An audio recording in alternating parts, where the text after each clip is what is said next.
Pour se développer, le Gabon a besoin d'infrastructures modernes. Nous en avons bitumé plus de routes en 10 ans que depuis l'indépendance de notre pays.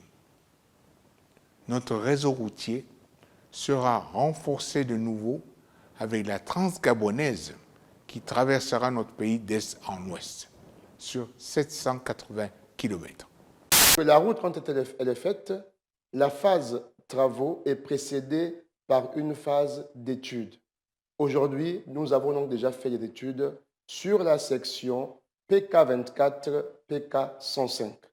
Et donc, comme je l'a rappelé, les travaux confortatifs entre PK24 et Ntoum ont réellement démarré, mais les travaux d'envergure vont prendre un accent particulier dans les jours qui suivent, notamment avec cette fois-ci des travaux d'aménagement qui vont se poursuivre jusqu'à Franceville.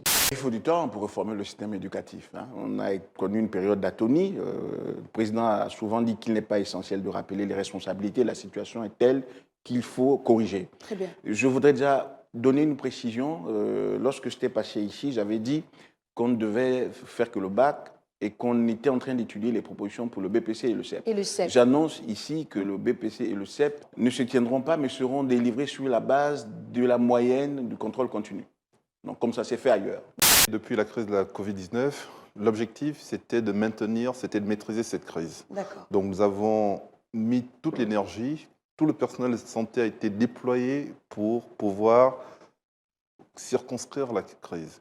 Et nous avons aujourd'hui enregistré les résultats de cette épidémie où, aujourd'hui, au niveau de l'Afrique centrale, au niveau de l'Afrique, le Gabon est un bon exemple sur la gestion de la crise Covid-19.